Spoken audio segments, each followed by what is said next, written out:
大家好，歡迎收睇紫菱星語 channel，又係我 Steven 啊。咁今集2026年丙午年來年12生肖運勢，我將會同大家分享一下屬馬嘅朋友喎。來年屬馬嘅朋友與直年地支就係相刑啊，即係我哋所講俗稱嘅刑太歲啦。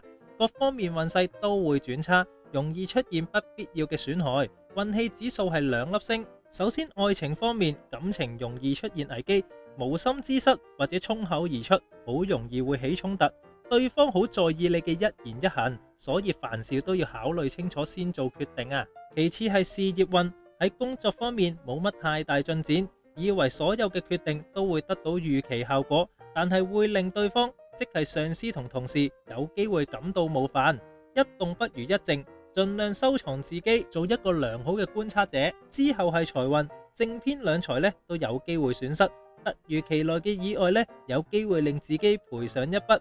小心注意自己嘅行為，盡量記住財不可露眼啊！最後就係健康，皮膚容易出現毛病，小心身邊嘅一事一物，盡量食得清淡一啲。來年守命星係天梁星，幸運數字係11，幸運顏色係橙色，幸運植物係百日菊。如果大家覺得我條片有用，都係嗰一句，記得 comment、like、subscribe， 即係 CLS 我嘅 channel。另外就係撳個叮叮鐘，咁就可以收到我 channel 最新資訊噶啦嘛。而最後嘅就係覺得我條片有用，幫手 share 俾啲朋友支持一下啦。下集再見，拜拜。